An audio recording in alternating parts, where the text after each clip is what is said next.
All right. So I think we have a problem in the world. Definitely we have a problem in America with what I would call the terminally online culture. Someone who's immersed in internet culture to the point where it starts to warp their worldview. That is like kind of how I would define terminally online.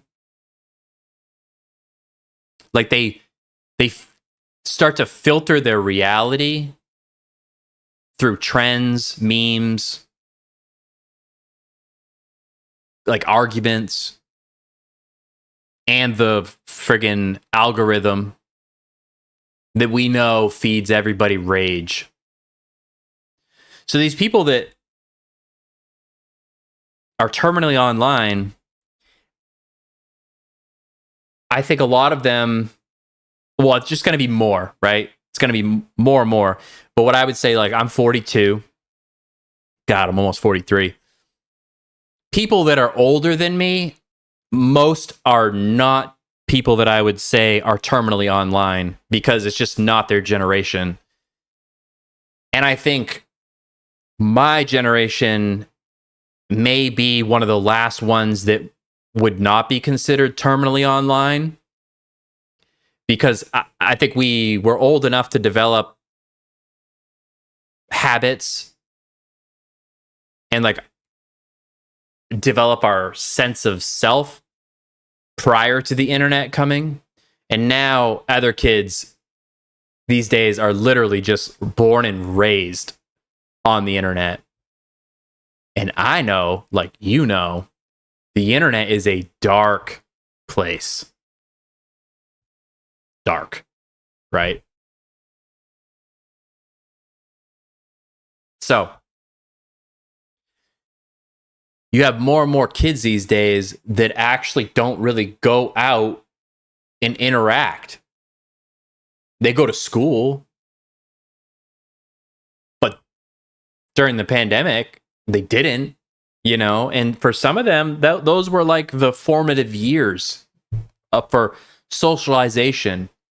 You know, they're like juniors, freshmen, you know, in high school, and all of a sudden they have to stay at home and they can't go to school because of the pandemic. And now it funneled them into the internet even more than they already were, right? Because I think they most likely were headed that direction anyways, but then the pandemic like sped it up.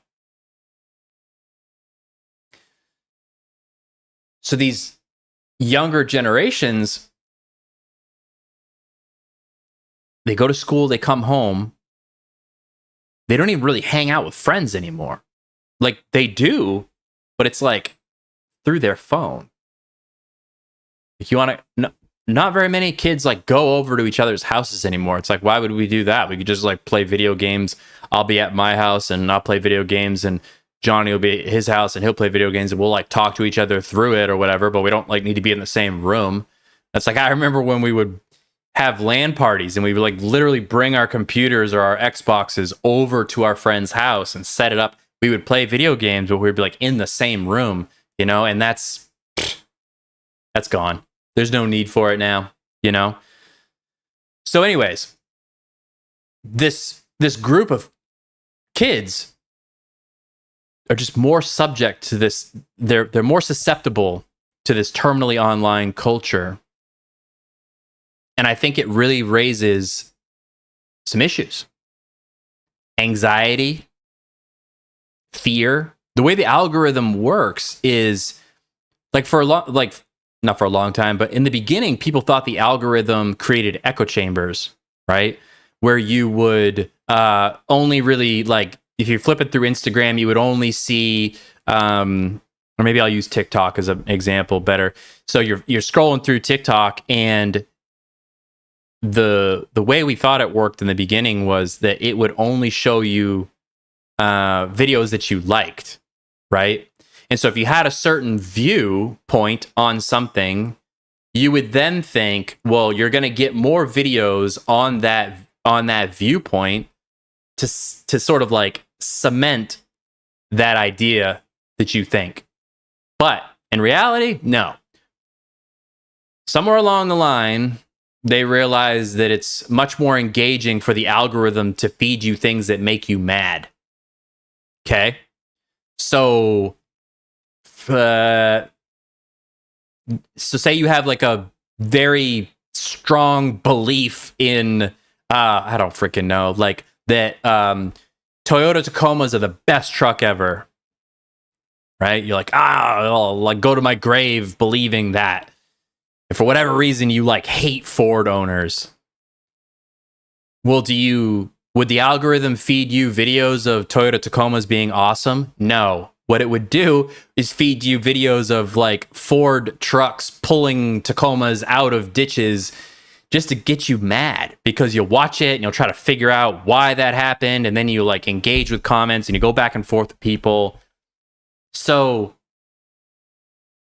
that's not good for your overall well-being, right? And that was just like a really stupid example that I just gave.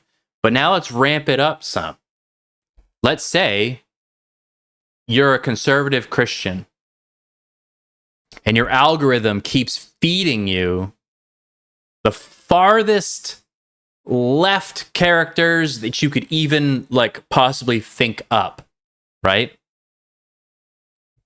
It is going to make your blood boil because it's a clash of ideas, but not in a constructive way. It's like way to the extreme. So in a way, it reinforces your original belief, but not in a healthy way, in a way that fucking pisses you off. It makes you mad. So now you're scrolling and you're like, yeah, see, this is how I feel. This is how I feel. But when you put the phone down and you look around, that's actually not how the world works. Like, there's not that many of those people around. Do they exist? Yes. Are they real? Yes. But your algorithm, your feed would make you think that every person in your town other than you is that way or feels that way or thinks that way. So that leads to this spike in anxiety and fear in these younger demographics, right? Like small, isolated incidents, they get magnified into existential threats, right? This one little thing happens and the internet blows up. That's all they're talking about. Reddit is just like drooling on their keyboards, posting shit post after shit post about this topic. But I guarantee you, if you walk down to your local Dunkin' Donuts and listen to what people were talking about, 9 times out of 10, they're not talking about that issue that all the online groups and stuff are talking about. So it starts to warp the reality for young people. I don't even want to call them kids, because they might not even be kids. They might just be like young. So there was a study that was posted in the Journal of Adolescent Health in 2024.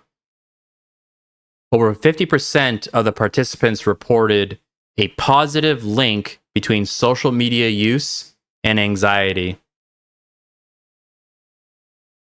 Another one.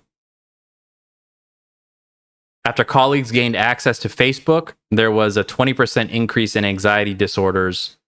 That was reported by MIT Sloan 2022.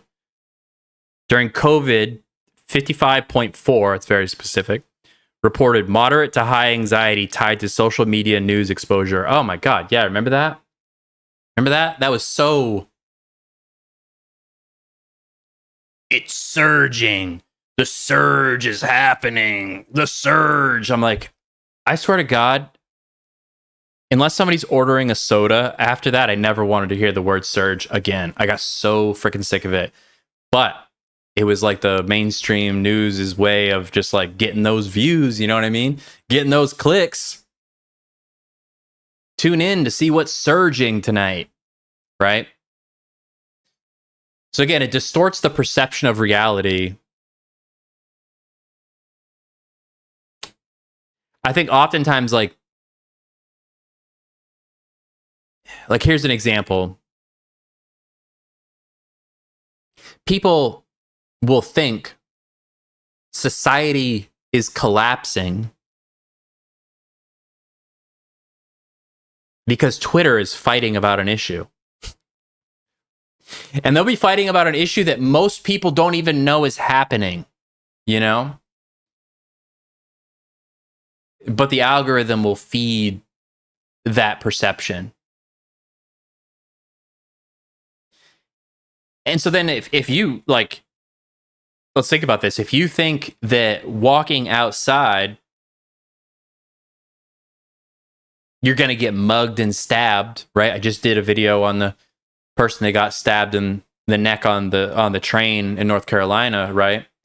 So if your algorithm, your feed is just full of that stuff happening, you most likely will think, or at least fear, going outside more because you've seen all of that stuff and your brain automatically wants to say, ooh, that stuff is out there and it's real. Guess what? It is out there and it is real.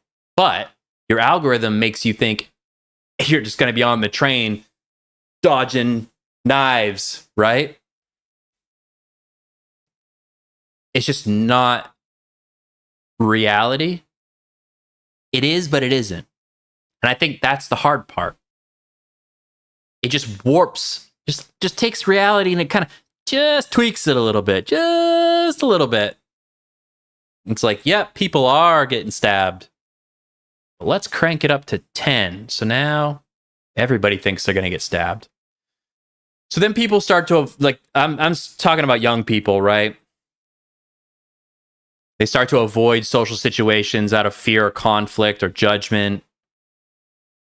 They kind of constantly edit how they speak. They kind of self-censor themselves because they're looking at it through how Reddit would view them. How many upvotes would they get if they said this thing?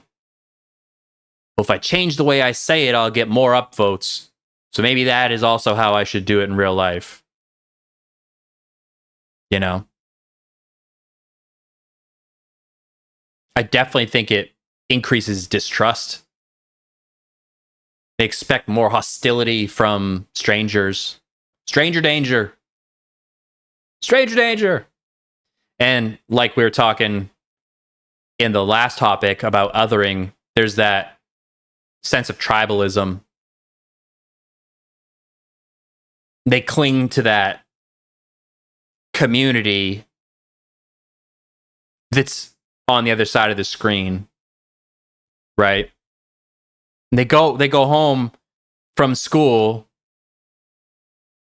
and maybe they jump on Discord and they join a group and there's a bunch of people there that have the same opinion as they do. They're kind of like friends, but they're not really friends because they're also strangers, which is really weird. It's like a really weird blend, right? Fact: more than 1 in 10 adolescents show problematic, addictive-like social media behavior. That was World Health Organization 2024. So again, this terminally online business leads to more isolation, more loneliness, which reinforces the need to be online for validation. Anxiety starts to spiral. Fear leads to withdrawal. Withdrawal leads to more screen time. Screen time magnifies fear. We see in this like cycle, right? Another study. Cutting back social media to 30 minutes a day led to significantly lower anxiety, depression, loneliness, and FOMO, fear of missing out. That study was Iowa State 2022. Another study, passive scrolling correlates with higher social anxiety, while active use, posting, interacting, can reduce it. That's interesting. So what that one's saying is like you're just mindlessly scrolling, and that can actually raise your anxiety. But if you purposefully interact with it, it can chill you out a little bit more. I'd like to dig into that one a little bit. That one's interesting. APA warns news-related stress. That's like, it's like a diagnosis. APA warns of news-related stress when constantly exposed to distressing online news. Yeah, no shit, right?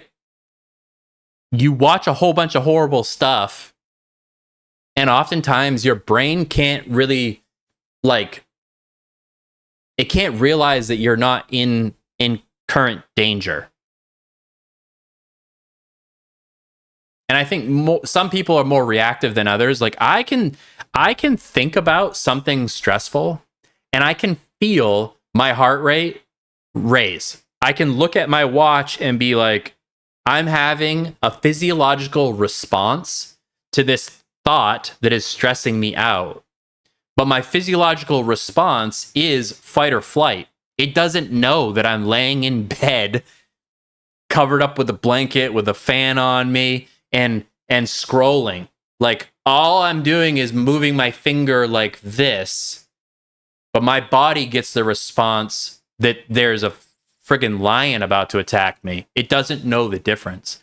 So when you're online all the time and you're constantly seeing these things that either make you mad, stress you out, give you anxiety, make you fearful, your body is just going through it. You know, it's struggling, but it's like, I don't know what's going on, but for whatever reason, we have to survive. So it doesn't realize that it's you actually doing it to yourself.